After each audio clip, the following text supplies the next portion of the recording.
All right, let's talk about lead sources here today. Because it's like if Creative finds things like as good as everyone says it is, then how do we actually find these buys? You heard Morgan reference. Oh, let me read off a couple of these things. This is good.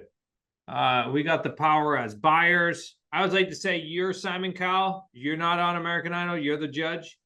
Let them perform. It's excellent how you take back control, own the conversation. Love it. Community and get help from everyone. Yeah, I mean, this is why it's a collaboration. I mean, a lot of the stuff that's coming about in our community now is all collaboration. I heard this yesterday on office hours. Great response. Love it. Same tone of voice. Like a superstar right now, Judy. Keep it up. Powerful women in our community. Everyone's always like, where are all the women? I'm like, they're coming. They're coming. We got some amazing things going on right now. I love it. Let's roll. Make sure.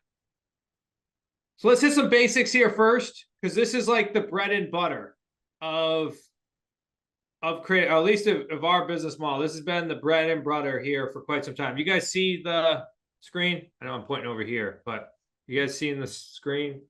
Okay. All right, very good. All right. This is the bread and butter. So expired listings. There are more and more expired listings now than there have been in like the last 12 months. And right now you're going to get huge bursts of expired listings. So let me first define it. Expired listing is when a property is listed by an agent, goes on the market, then for one reason or another, they're unable to sell. Now, majority of the time, it's actually not the agent's fault. I know every seller is going to tell you, like, the agent didn't show it, they didn't do this, they do that. Majority of the time, it's actually like the seller's unrealistic expectations. But you, as a real estate investor, you keep that coming, right? You're like, yeah, I can't believe that they didn't do that. Why did they do that? And you just let them kind of pour out. So when we say expired listings, we actually include three things: expired listings, canceled listings, so meaning the seller actually canceled the listing, or withdrawn, which I'm not 100% transparent on like what the difference between a withdrawn and a canceled is, but it also means that they decided to not move forward with the agent's listing. So all of those get kind of bundled together, and the expired listings are typically found in this scenario. So if you haven't used smartrealestatecoach.com/my+leads, I would encourage you to do it. It's a 14-day free trial. Those who are already using my+leads, I always get asked, like, why do you use that source in particular? We've been doing it for over 8 years. I forget how I found them. I'll be 100% honest with you. But they are one of the only ones that you don't have to skip trace either. They give you the names, numbers, and addresses. And you can actually pull, I don't do this, but I know Link, one of our, used to be one of our coaches and one of our high six associates in North Carolina, he would actually pull all of the major data, and you can actually find out mailing addresses. You can do everything if you export the data in a much deeper perspective. Adam, did you have a question? I saw your hand go up. I was going to just tag along with you because I'm really short on leads because of the amount of calls that we're calling, and I've been searching a lot of other lead sources, and my+leads is by far worth every penny that you're paying because of what you just described. So they collate all the data, they give you the description, the bed bath, square footage, all of that information in one spot, and it takes a lot of effort to do that outside of their platform. So it's a really great program. Yeah, we are the largest, at least that's what I'm told from the owner. We are the largest real estate investment group that utilizes their product. They're usually driven for agents. And they're the only people or the only company that I've been able to find that will provide you the names, addresses, and everything without needing an MLS license number. So I don't know if they just found a scapegoat or skate around, but I don't care. They've been amazing for us. And they've been a bread and butter. So when people usually ask me, like, they're always surprised, which I never got this because this has just been something natural we've done. So when I go speak at a real estate investment group or something like that, and people are coming from other niches, they're always extremely surprised that we do like 80 to 90% of our deals from expired listings. They're always like, what? And here's why that's important for a creative financing real estate investor. There's telltales, right? One is they're actively want to sell. They've been on the market. And two is one of our competition, and I don't mean competition as a real estate agent, I mean competition as a different way of them selling, right? Traditional, has already been eliminated unless they actually go do everything that the real estate agent told them to do and hope that the traditional market will now take that as a solution. Meaning, when you're on the market with an agent, and trust me, I may be being super redundant for some of you guys, but you're on the market with an agent and you have showings, and then the agent comes and they give you feedback, and they're like, hey, we should either lower the price or we need to fix X, Y, and Z because this is our feedback. You as a seller now need to make a decision. Do I lower the price? Because I also need to believe in the agent that they know that how they're going to get me to the finish line, right? There's some amazing agents out there, and then there's some that are not. And then also, do I then do and invest more into my house, right? Because a lot of the feedback is usually like, you need to update this, or you need to fix this. And you as a seller make that decision. And if you don't make that decision, then you go off the market, and now an investor like myself now presents you a different offer. So we've eliminated the traditional sale offer. So what does that then tell me? That tells me that now the seller has they have a limited amount of offers, a limited amount of options, creative financing, wholesale, fixed, like rental, right? Other real estate investors, that's their offer, their options. So now you know that you fit into that category and you can go ahead and structure a deal. Does that make sense? That's like the psychology around expired listings. Plus, there's so many of them, and they're increasing more and more and more. Because of the current season, more and more of them are coming off. Everybody knows why you're getting a bunch of it. Like, you even get more expired listings now. It's the fall for most areas, right? Which means that the traditional sense of selling real estate usually happens in the spring and summer. Spring and summer.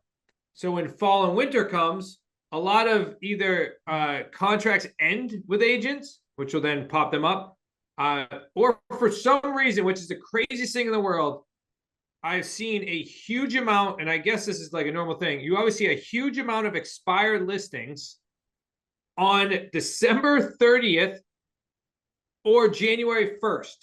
That's when all the contracts end, which blows my mind that most of them are there. So then you see, like, when you go into My Plus Leads and you're in a populated area, you're going to see a huge amount of leads that are going to pop into your database. And it's because those contracts are all ending. Now, the interesting scenario is that in a traditional sense versus a creative financing sense, most people have the mindset that if it reaches the fall, especially late fall into winter, that they aren't able to sell it anymore. So for us as real estate investors, this is actually our harvest season, because everyone else packs it in, and we keep going, and we keep making those calls. So the ones that are really motivated, you get great deals because you're like, hey, I can do this now. You don't have to wait till next spring. We can do this now.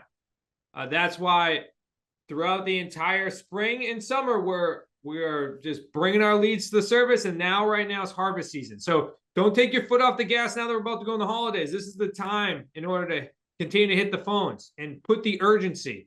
There's some great scripts that are going on, right? There's some great scripts we've used for so long, which is, very specifically of like, hey, like, let's not wait. Let's do this now. I can buy your piece of real estate now versus you waiting. Huge opportunities. Not as many people are calling them right now. Does that make sense? I see a bunch of comments in here. My Plus Leads. So if you go to smartrealestatecoach.com/my plus leads, somebody might want to, if you could, throw it in the chat.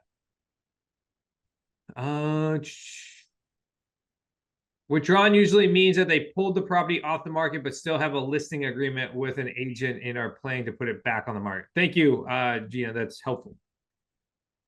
Very helpful. Awesome. Okay. So looking at My Plus Leads, this is all the things you can get from My Plus Leads. This is how you can generate leads from My Plus Leads. Expired listings, for sale by owners are also there.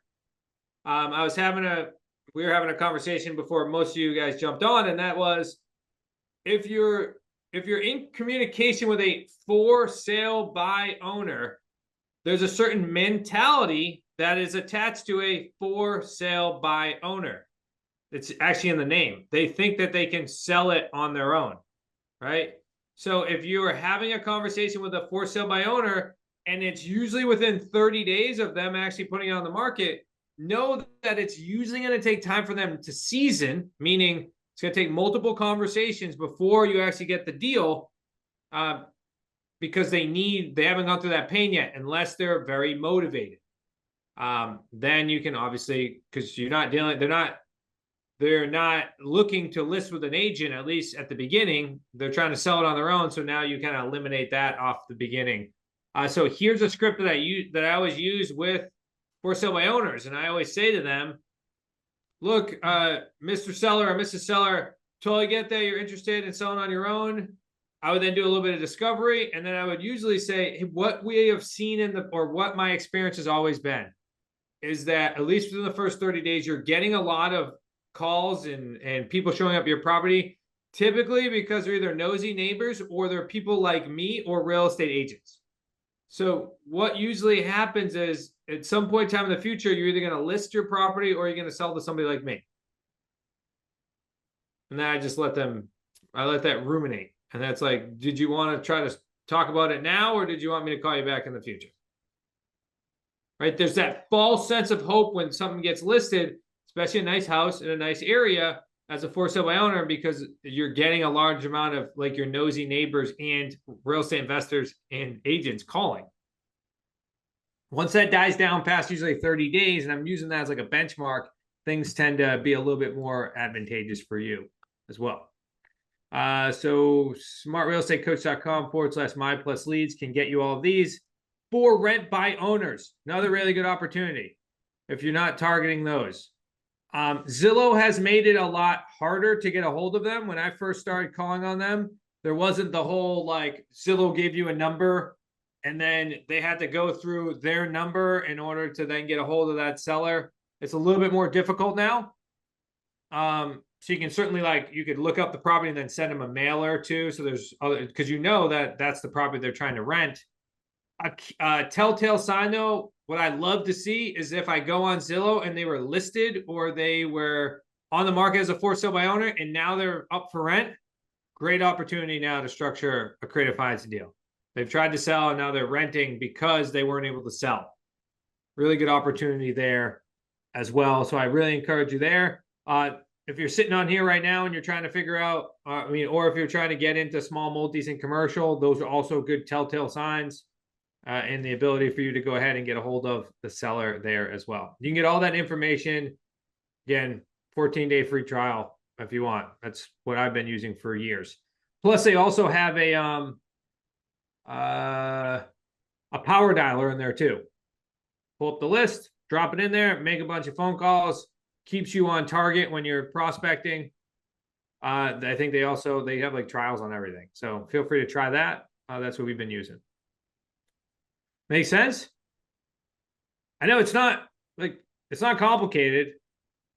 If you're not in our community as an associate or a jumpstart, are you calling on expired FSBOs for rent by owners? I'm like eliminating, maybe half the room here. I'm just curious. Like, is this new knowledge to you or is this old knowledge? Like, you're like, Zach, duh, this is what we've been taught to do our whole lives. Okay, just type in the chat. Nasli says she's in the trial period. Great. I know this may sound like a My Plus Leads pitch, but this is just where we get everything. And I want to make it simple for you to go to one spot. Okay, awesome. So Eric, perfect, right? You're already prospecting as a broker to expireds. This is like the most beautiful thing in the world. That's why I was like, I'm talking to agents, I talk to wholesalers, I talk to people that are already like in real estate investing are already prospecting. That's the number one challenge that new investors face is prospecting, right? Making phone calls. We call it in our community dials. That's the hardest thing. If you're already doing it, then if you can learn how to be able to then structure creative financing deals, if it doesn't fit inside your box, well, now you're killing two birds with one stone every single time. You talk to a seller. It's like if you're a wholesaler, you're like, hey, I can make you a cash offer, or I can make you a retail offer, like a better offer when it comes to price based upon their motivation. If I'm a broker or an agent, it's like, here, I can list your property or I can buy your property. This looks like. And then morally and ethically, you can let the seller decide. You're giving them options, which is really cool because you're already working really hard to make phone calls. You're already working really hard to generate leads. Let's maximize the amount of leads and then add it on to our current business model. If you're brand new at real estate investing, which is like a huge portion of our community, that's great. Let us help train you through the process of communicating with sellers, get you a better script, help you improve on your script, build up the confidence so you guys can all sound like Judy and John Clark, right? And Morgan now buying $3 million houses in Palo Alto. Morgan's hanging out with everyone from Stanford. And she's like, let me teach you guys about creative financing because you guys aren't very bright here at Stanford, right? And that's what she does. She steps in and now she's buying $3 million houses with no money. Zach, I've been hanging out with people from Stanford for 20 years. Oh, okay. So you are wicked smart. Mm-hmm. No, we'd be like Harvard, like the Western Ivy League schools. They don't know nothing. Yep. I went to a state school, so I got nothing to say. All right. Good with expired, canceled withdrawals. Everybody's got their good main lead source, right? I also put mailings on here too. And that's because if you dive in deep into the data, and if you're in mod, I think it's mod 4. I know the expired listing process, it's in there, right? It's like a 30-page document. I know it's got some older things attached to it, but if you follow that actual process, then you'll end up at mailings too. Because if you're getting a lead, there's no reason why that lead should not be touched multiple times. And if you're in our QLS home study course, is there anybody not in our QLS home study course? I feel like I'm like, if you're in our QLS home study course, then there's a very specific process you can walk people through. And then there's mailings. So based upon the end result of the mailing, then you can go ahead and send out a specific mailer. It's like if it was expired, if it was a for sale by owner, if they answered, if it's a not now, if they only want cash. Like there's all of this. There's the ability to then you've done your phone calls and your text messages and your emails and you're bringing them through a system. And then you go ahead and you send them out a mail as like a last touch. It's like, hey, because here's the importance. I know I'm going off a bit of a tangent. Here's the importance. Every seller doesn't communicate the same, right? Wouldn't you assume, like, wouldn't you guys agree that each and every one of us here on this screen doesn't communicate the same? Some of us are better with text message. Some of us are better with phone calls. Some of us would rather see emails and long form. Some of us would actually rather receive, which is, still to this day, would rather receive a piece of mail. I talked to many sellers. They're like, yeah, I don't do any of that technology stuff. You guys send me mail. I'm like, okay, it's going to take a lot longer, but I'll do it. So by hitting them as a phone, text, email, and written letter, there's a better chance of you actually moving that prospect forward because you've hit them on every single medium and they're going to respond to you in their best medium.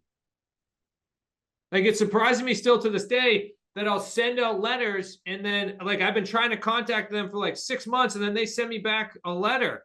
They're like, hey, Zach, thanks for sending me the letter. Can you let me know more about this information or contact my daughter because she's handling this situation. Here's her number. And it's like, I've been chasing you via phone and text for 6 months. So some of this entire way of thinking is not necessarily about the lead gen, but how are we actually managing the lead follow-up? That's a huge, we want to plug all the leaky, we want to plug all the leaks in the boat, and by, hitting on multiple mediums. Is this all making sense? I know some of you guys have your cameras on, which I can see like, oh, this makes a ton of sense. And then other ones are not. See if is anybody on. Do I name my internal sales team on here? Is Pete on here? Pete Gormley, are you on with us? I don't think his thing's been messed up. So You're on your own. Yeah, I know. I'll have to figure out. So I'll send you guys. If you're not in QLS, I will send you. I'll type in the chat here in just a second once I get off here for a second. A link for you to go ahead and grab it. All right. So here's some deals that we've done in the past from expired listings. This is a owner financing deal. Here's a deal we did with Mike for sale by owner. This was out in the Fresno area, California. Here's some other lead gen. And I don't know if Brian's on here too, but here's some lead gen that I believe is working quite well. I mean, we haven't openly been like, you should do this for the past 10 years in our community. But I feel as though right now with the market shifting, there's an advantage to having referrals in a network even more than there used to be. And with the current state of real estate in general, there are so many different meetups and even beyond like the RIAs now that are free that people host consistently. I just connected with 2 other real estate investment communities. They happen to be in Massachusetts, and they each run like multiple meetups. So I was like, oh, like, when are they? Let me go attend them. So now almost every week, if not every other week, I'm attending a different meetup, and this is what I'm doing. Because I'll be honest with you, most of the meetups have no creative financing specialists in them. They're all doing the same thing. They all either want to become multifamily syndicators, so they all show up. They all want to do fix and flips, and they all want to wholesale. That's like at least been my experience so far. So know that you have the ability to step into a community and be able to network with people. And the reason why this is important is because, again, prospecting is the hardest part of real estate investing. We all know this. You get good at it and it becomes easier. But imagine if once you can get one deal a year from your wholesaler friend that automatically sends you a deal, and they're like, yeah, I've already talked to them. They don't want a cash offer. They would be open to creative. Right? How awesome is that? I can tell you that is happening to me consistently right now from a couple of wholesalers that I met in the state of Massachusetts, and they're sending me leads. They're sending me leads consistently. I was driving in my car, and one was literally calling me twice and was like, I got this one. You need to call him like immediately. I'm like, all right, let me call him. So that's happening. Also, real estate agents. I can't tell you, like, based on my experience, I've never seen as many real estate agents as open to referring leads to me as they are today. They're open. Why? Because there's more properties sitting on the market, and there's less inventory right now, right? There's less inventory that the traditional agent is getting. So once they get one, they want to make sure they're getting paid on it. So if they get the lead or they're on the market and for some reason it doesn't sell, they're calling us and they're saying, hey, what do I do here? Is there any way for me to work this lead? Like, great, let me figure out a way to make this work. So then you must be asking, like, how do you then handle that, right? Which is, do you pay realtor commissions? Do you, like, there's many ways in order to, like, if you have the ability to pay realtor commissions, you'll probably get more leads more quickly. But also we have historically always done, when we sell the property via rent to own, we give the agent a part of that non-refundable deposit. And then we also will pay them over time as we receive more money. But also, look, as you continue to build those relationships, you can also help some of the real estate agents get on the investment side, right? It's like, I already have these deals. Maybe we partner on these deals, and that eliminates some of my challenges. Or you get a rev share component of the deal, and I don't have to come out of pocket. So there's many different ways in order to interact with those as well. So local brokers, local networking. And I mean, like, actually show up there and talk like, hey, this is what I got going on. This is how I work. This is the challenges I solve. If I come, like, if you're already prospecting too, imagine being able to say, oh, this person only wants cash, and or I just want to list with an agent. You're like, you know what? I got a great agent. Reciprocity. Like, I got a great agent. Let me get you in touch with them. The agent gets the listing. You're like, yeah, next time you come across any deals that don't work out, please let me know. And then now you got that reciprocity. I know this is like normal for some of us, like networking and things like that, super normal. But I feel as though in the real estate space, unless you have really an abundant mentality, then we can get boxed in this competitive nature instead of being part of an ecosystem where we all help each other. Go ahead, Judy. So to what you said, Zach, on the reciprocity piece, I had dinner with a realtor last night. It's a friend of mine's son. He's young and hungry, just been doing it about a year. And I actually have flipped him a couple of leads for listings that basically they wanted to try listing it again and selling conventionally. Yep. And what we agreed to is that he would run some comps for me when I needed help with comps. So Okay. even like if he does, he said, yeah, if I can't sell a listing too, like if it expires, he says, I haven't really had any. I've been able to sell the ones I've had because the market's still pretty strong. But at least that was something that he could offer me. So there's different things you can do, even if it isn't just about exchanging, 1-for-1 leads or something like that. There's other things they can help you with. I love that, Judy. I mean, this is all about, and we talk about this in our community. This is all about being the authority in your space, in your community, right? Being the authority in your space. What does that mean? That means that the people that are the authorities in the real estate space in your community call you when they have questions, call you when they have challenges, run deals and questions by you. And if it doesn't work, you being able to be like, hey, no, that's actually a you deal, right? That's not a me deal based upon what you sent me. You should handle that. And then you get so many.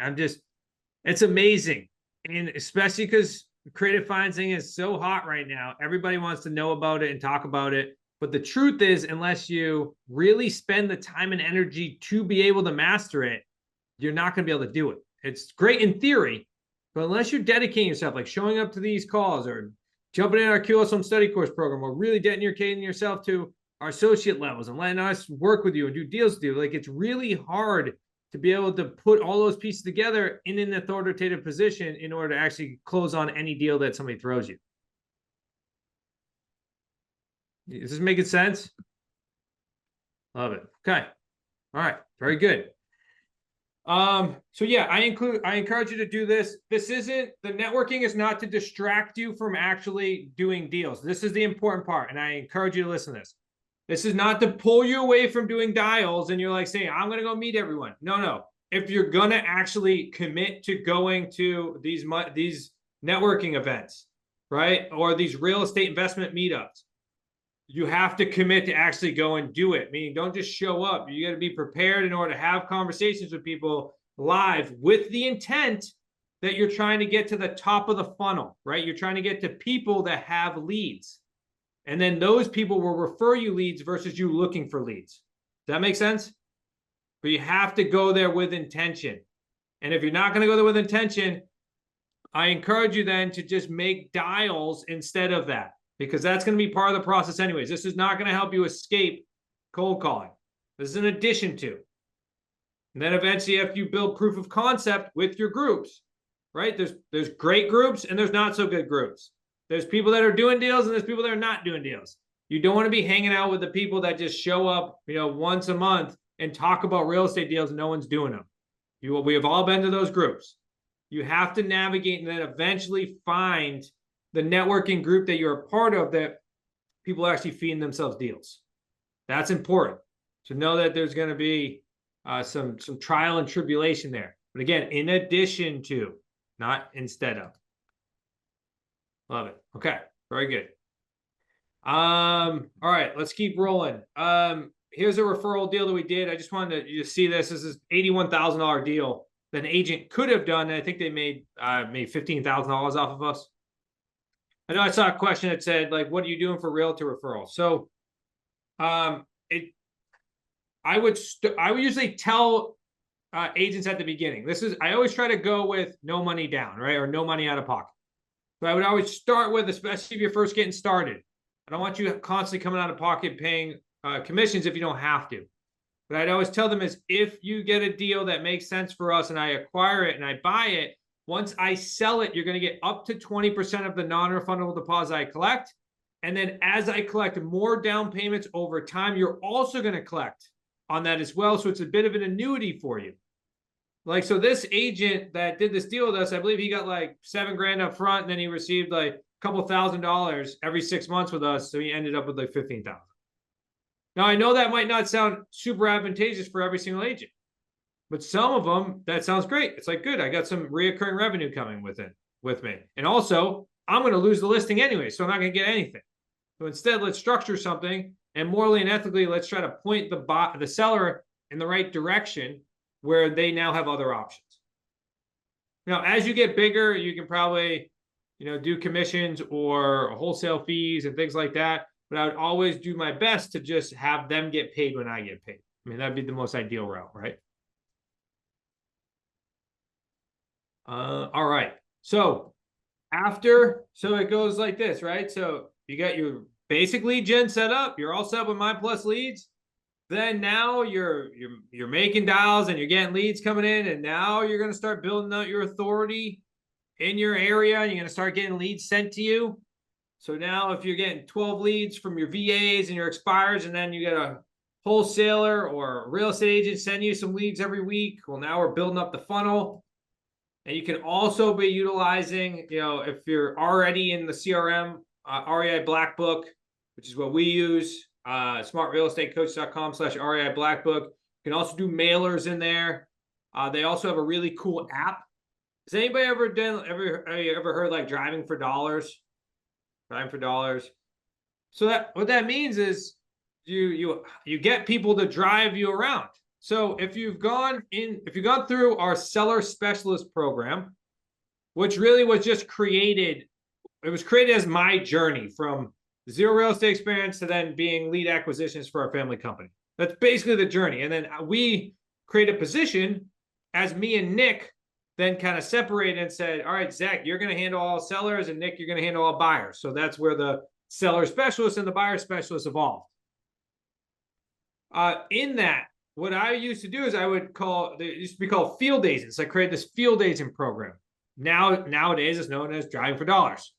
We were just a little bit ahead of the curve. What we would then do is I would go on Craigslist and I would post an ad that would say, hey, if you're already driving, you want to send me leads. And if it's not in my system, I'll pay you. I originally started at $5. So I'll pay you $10 a lead.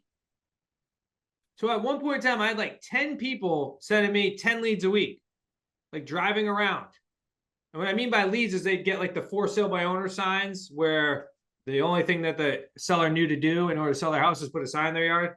Like they're not even on the internet. They're just in the yard. So it would get things like that. Or, hey, I knew a friend of mine is going to be looking to sell soon. Send it over. And if it was in my database, which it had my VA scrape my entire database in order to make sure that wasn't in there, I would pay him at the end of every week. That was a field agent program. So really good option. REI Black Book has something called Profit Drive. If you use that, you can, it's an app that people can go send you your leads. Also, if you have REI Black Book, you can send a form. So I have a form that I created for the people I do business with, and it tags that lead to that particular person. So if somebody sends me a lead, I have them fill out the form with all the information, and then it goes directly into my contacts, and then now I make those phone calls. If those of you that aren't in our community, right now we're actually working on building our REI Black Book completely for when an associate comes in, or if somebody wants to mirror our business with all of our workflows, follow-ups, all that, they'll be able to step in here soon and be able to have our entire system. So we'll let you know as soon as that's done. Rick so graciously is working his butt off right now with Damon Remy, the owner of REI Black Book. So you can grab that stuff at smartrealestatecoach.com/REI Black Book. Woo! All right. Well, let's talk about mailers then and skip tracing. Here's another way to do it, right? If you're interested in doing multifamilies, right? Multifamilies or commercial, what can you do? You can put together mailers and skip trace from PropStream. That's a well-known, lead source, right? But you can get a free trial from us too. smartrealestatecoach.com/PropStream. I think it's 7 days. I'm giving you all these free trials so that way you can go test it yourself and be like, this makes sense. I should spend more on this. Or this doesn't make sense. I'm glad I had 7 days. So you can go ahead. What PropStream allows you to do if you've never done it before is it allows you to go ahead and pull together information about in specific areas, characteristics about the property, ownership, or the property itself. And then you can do mailers and postcards, everything directly from there. Or you can pull the list, skip trace the entire list, and then you can add it to your power dialer or your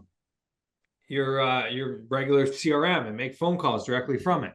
So another opportunity. The reason why I'm bringing all this up is there is no reason why you should ever run out of leads or people to communicate with or talk to. Are there any problems with realtors doing business with you outside their main broker? So yeah, I didn't want to hit on the brokerage standpoint because they're all going to vary.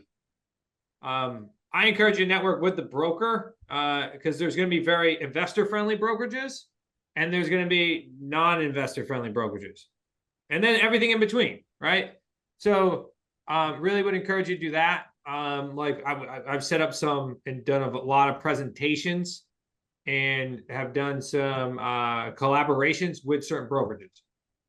Because you are basically another buyer, right? You're like a buyer that they filter deals to if it doesn't fit inside their normal box. Now they're like, hey, can you check this out? And if it works, all right, let's structure something. Can we do this out of state or is it just in a local market? Yeah, I mean, you can do it out of state. My Plus Leads, go put a zip code in that you want to buy real estate in. It draws a 50-mile radius, pulls in data, right? PropStream, go and type the zip code, pull out the data. You certainly could do it. Trying to think, Matt Kortnick lives in Indiana and buys in Atlanta. Nathan lives in Washington State, buys in Iowa. There's many people that buy out of state. You can certainly do it. What I would always encourage you to do is start with your local area because you're already learning a new skill set. And if you can look, touch, feel, go on appointments, see people in person, it's going to increase your learning curve a little bit more quickly. And then once you do that, then go invest out of state. That's at least the process I would get into. Does that make sense? All right. There's more stuff. We're a quarter up, so I want to open it up. Is there any additional questions that you guys have based upon what we spoke about today?